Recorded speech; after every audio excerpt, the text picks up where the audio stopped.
I was rinsing the last bit of gravy off my plate when my phone buzzed in my pocket. Everyone else was still laughing around the Christmas table, too full to move, unwrapping the last of the gifts they didn't pay for. I wiped my hands on a napkin and pulled my phone out, expecting maybe a text from work or a Merry Christmas from a friend. But instead, I saw something that made my heart drop. You've been charged $3,798.45 at Maryland Family Department Store. Another ding. You've been charged $1,250 at Apple. And then another. You've been charged $678.92 at Toy World. What the hell? I opened my banking app and the list kept going. Thousands of dollars in charges from stores I hadn't stepped foot in this holiday season. My throat tightened. My hands started to shake. I looked up at the crowd around the tree. My nieces holding new iPads, nephews showing off VR headsets, my siblings smiling and sipping wine like royalty. I turned to my father, seated comfortably at the head of the table, chuckling at something my cousin said. "Dad," I said, barely keeping it together, did someone use my card to buy all these gifts?" He didn't even blink. "Oh, yeah," he said, like it was the most normal thing in the world. "We voted earlier. Since you don't have kids, it just made sense you'd take care of the ones who do." My jaw dropped. "You voted? What do you mean you?" "It's only fair, sweetheart." Mom chimed in without looking at me.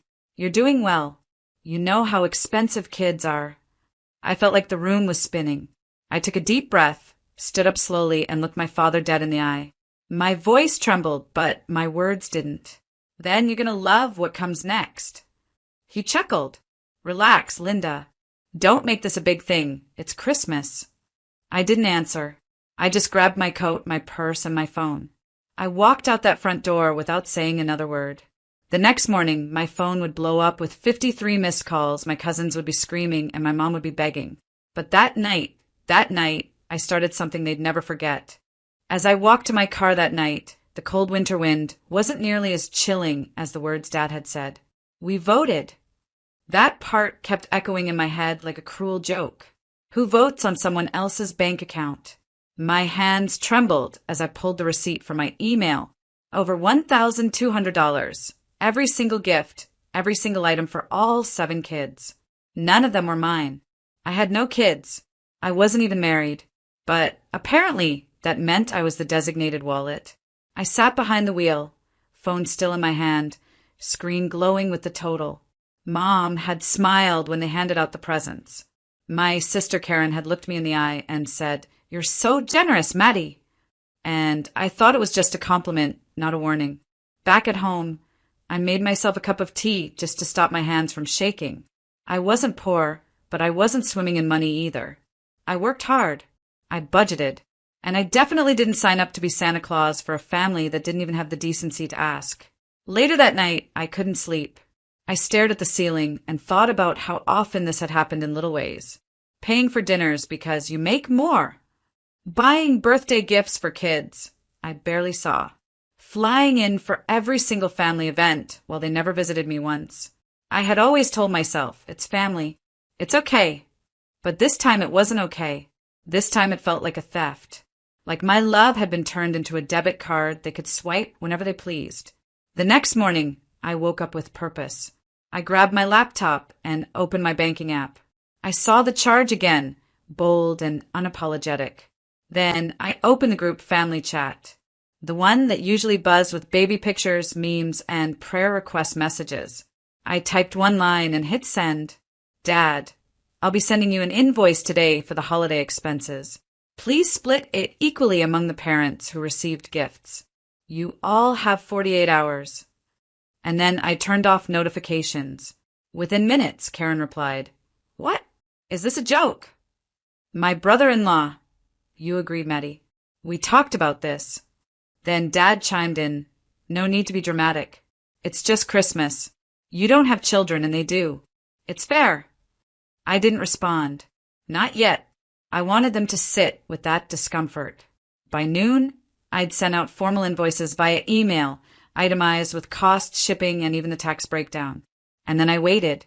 I didn't know what hit harder, the silence that followed or the slow realization that none of them had expected me to fight back. But this time, I wasn't going to stay quiet. The house was quiet that evening, just the hum of the refrigerator and the low clink of the spoon in my teacup. But inside me, everything was loud. Thoughts, feelings, years of being the good daughter who never said no. It wasn't just about the gifts. It was about everything they took for granted. I remembered birthdays where no one showed up to mine, but I drove 6 hours for my nephew's dinosaur-themed party. I remembered Mom saying, "You're single, honey. You've got the time," as if that made me less human, more available. I remembered the look in Dad's eyes when I once asked for help with my rent after a layoff.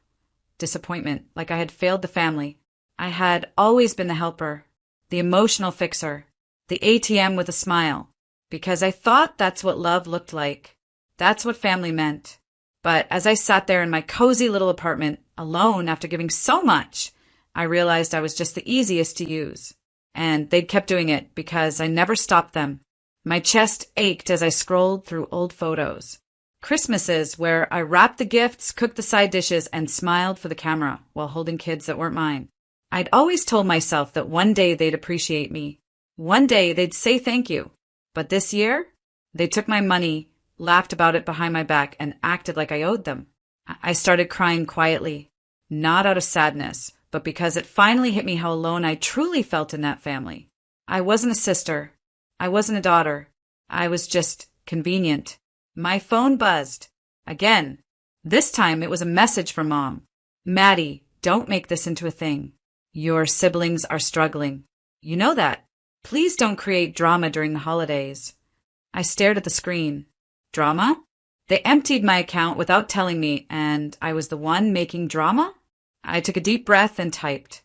I didn't create the drama. I just sent the receipt. She didn't reply. That night, I couldn't sleep again. But this time, it wasn't from anxiety. It was from clarity. I thought about every time I'd sacrifice my own peace for people who wouldn't even think twice before using me again. And I promised myself this was the last time. They thought I'd cool down, that I'd cave, that I'd be the peacemaker again. But they didn't realize I was done being the punching bag. This wasn't just a fight about gifts. It was about respect, about worth, about finally drawing a line and saying, enough. I knew they were going to push back, but I was ready now, and I had one more surprise coming for them. The next morning, I sat at my kitchen table, sipping coffee, my laptop open and heart pounding. I wasn't angry anymore. I was focused. The same family who used me as a bank without permission would now see what happens when the quiet one stops staying quiet. I opened up my budgeting app, pulled the receipts, and totaled everything. Over $2,300 charged to my card, and not a single one of them had offered to pay back even a dime. They had laughed, voted, decided I should pay because I didn't have children, and that was their mistake.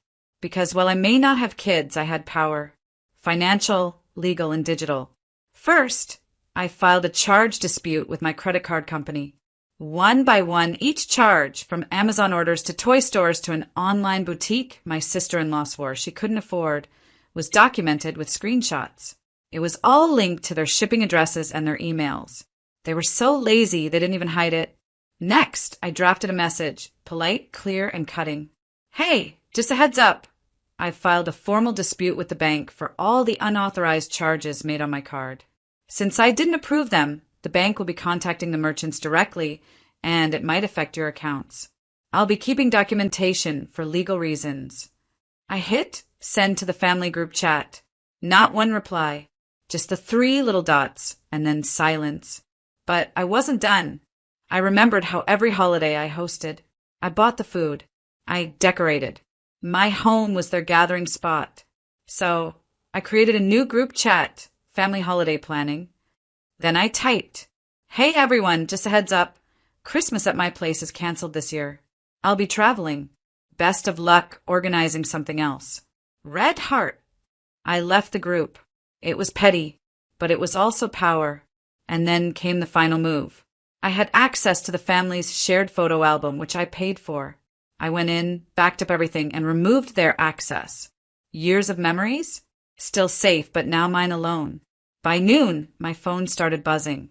Texts, missed calls, emails, cousins asking what happened, mom saying I was being dramatic, dad pretending it was a joke gone too far.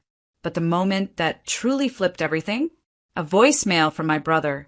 Maddie, hey, listen, we didn't think you'd take it this seriously. Look, can we just talk? Everyone's really upset. The kids are crying. Mom's crying. Please just stop. Stop? No.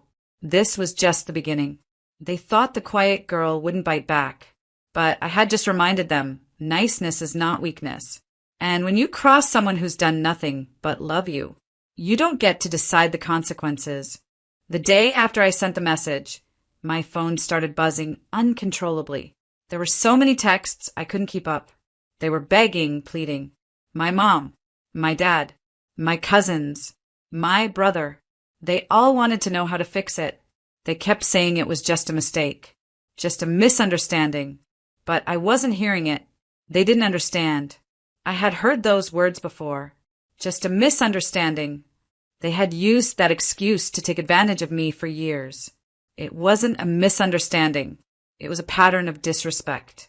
But now the tables had turned. And I wasn't going to make it easy for them to crawl back in. The first text I read was from Mom. Maddie, please. It was just a joke. Don't do this. Then my dad. I don't want to lose you over this. You're making a mountain out of a molehill. That's when I made my move. I called the bank and escalated the charge dispute to a higher authority, demanding that they follow through. It wasn't just about the money anymore. It was about sending a message that I wouldn't be treated like a doormat. The charges weren't coming off my card without consequences, and I wasn't going to make it easy for them. It felt good, empowering. I hadn't realized how much I had been holding back until now. The anger I had stuffed down for years was now rising to the surface, and I was finally letting it out. But I didn't stop there. I made a public post on social media, carefully worded but sharp. It's funny how easy it is for some people to take advantage of the ones who always show up. But I'm not your ATM. I'm not your emotional punching bag. Not anymore. Hashtag family first. Hashtag boundaries matter. I knew it would get around. It wasn't meant to just vent. It was meant to hit them where it hurt. Their pride. Their image. Because they'd always been so obsessed with appearances. And now I had turned their holiday season into a public lesson on boundaries. But the real karma came when I got a call from my sister-in-law, the one who'd kept pressuring me to pay for her kids' gifts. She was furious. She demanded to know why I had ruined Christmas for everyone. I didn't flinch. You ruined it when you assumed I was just going to roll over and pay, I said, my voice cold. Next time, maybe ask for consent before making financial decisions with someone else's money. Her silence was the sweetest sound I'd heard all day. Then came the voice message from Dad. He sounded desperate, his voice shaky. He was apologizing, begging me to come home, to just forgive them. But I had heard it all before. All the promises, all the excuses. This time, I wasn't going to be swayed. I wasn't going to cave. This was my moment. The next morning, as the holiday lights twinkled outside my window, I sat back, watching my phone light up with more messages. But this time I didn't rush to reply. I didn't need to. I had already made my decision. The more they begged, the more my resolve grew stronger. I wasn't asking for their approval anymore. I wasn't chasing their love. This time, I was doing this for me. The next few days were a whirlwind. My phone had become an emergency hotline for apologies. But no matter how much they begged or how many tearful voicemails I received, I wasn't going to back down. This wasn't just about the money anymore. This was about respect, boundaries, and finally standing up for myself after all these years. It felt liberating. One evening, I decided to take a walk to clear my mind. The cold air was refreshing, and with every step I took, I felt more confident in the decision I had made. I wasn't just a passive participant in my own life anymore. I was in control. The power had shifted. For the first time in ages, I was free. Free from their expectations. Free from the guilt. Free from the role I had played for so long. The obliging, quiet one who never said no. As I walked past the glowing Christmas lights in the neighborhood, a thought struck me. This was the season of rebirth, of new beginnings. And for me, It was the beginning of a new chapter. No more will I tolerate their demands. No more will I sacrifice my peace for the sake of their convenience. Back at home, I received a final voicemail from Dad. He sounded defeated, his voice cracking as he admitted he had been wrong. But this time, something was different in my heart. I didn't feel the usual rush of guilt or the desire to rush over and fix things. I wasn't the one who needed to fix this anymore. They did. It wasn't just about the money. It was about acknowledging my worth. I listened to the message all the way through and then deleted it. No reply. No response. The ball was no longer in their court. I was done. Later that week, I received a call from the bank. They had reversed the charges, and I was getting my money back. I let out a deep breath. The relief was immediate. My actions had worked. But there was something deeper at play here, something more important than the money. The respect I had craved for so long, it was finally mine. A few days later, I received an unexpected package. It was from my dad. Inside, there was a small gift, a set of personalized cufflinks with my initials engraved. Along with it was a note. I hope this gesture shows how much I regret my actions. I'm sorry for not seeing you for who you really are. You're more than just a daughter. You're my equal. I'll work on being better. It wasn't much, but it was enough. It was a simple acknowledgement, but it spoke volumes. In that moment, I realized that my dad's apology wasn't the closure I had needed. The real closure had come from my own growth, from learning how to say no, from learning how to protect myself. I wasn't dependent on their approval anymore. I wasn't dependent on their love. I had my own, and that was all I needed. As I watched the sunset that evening, I felt something I hadn't felt in years. Peace. Real peace. And it was the best gift I could have ever given myself.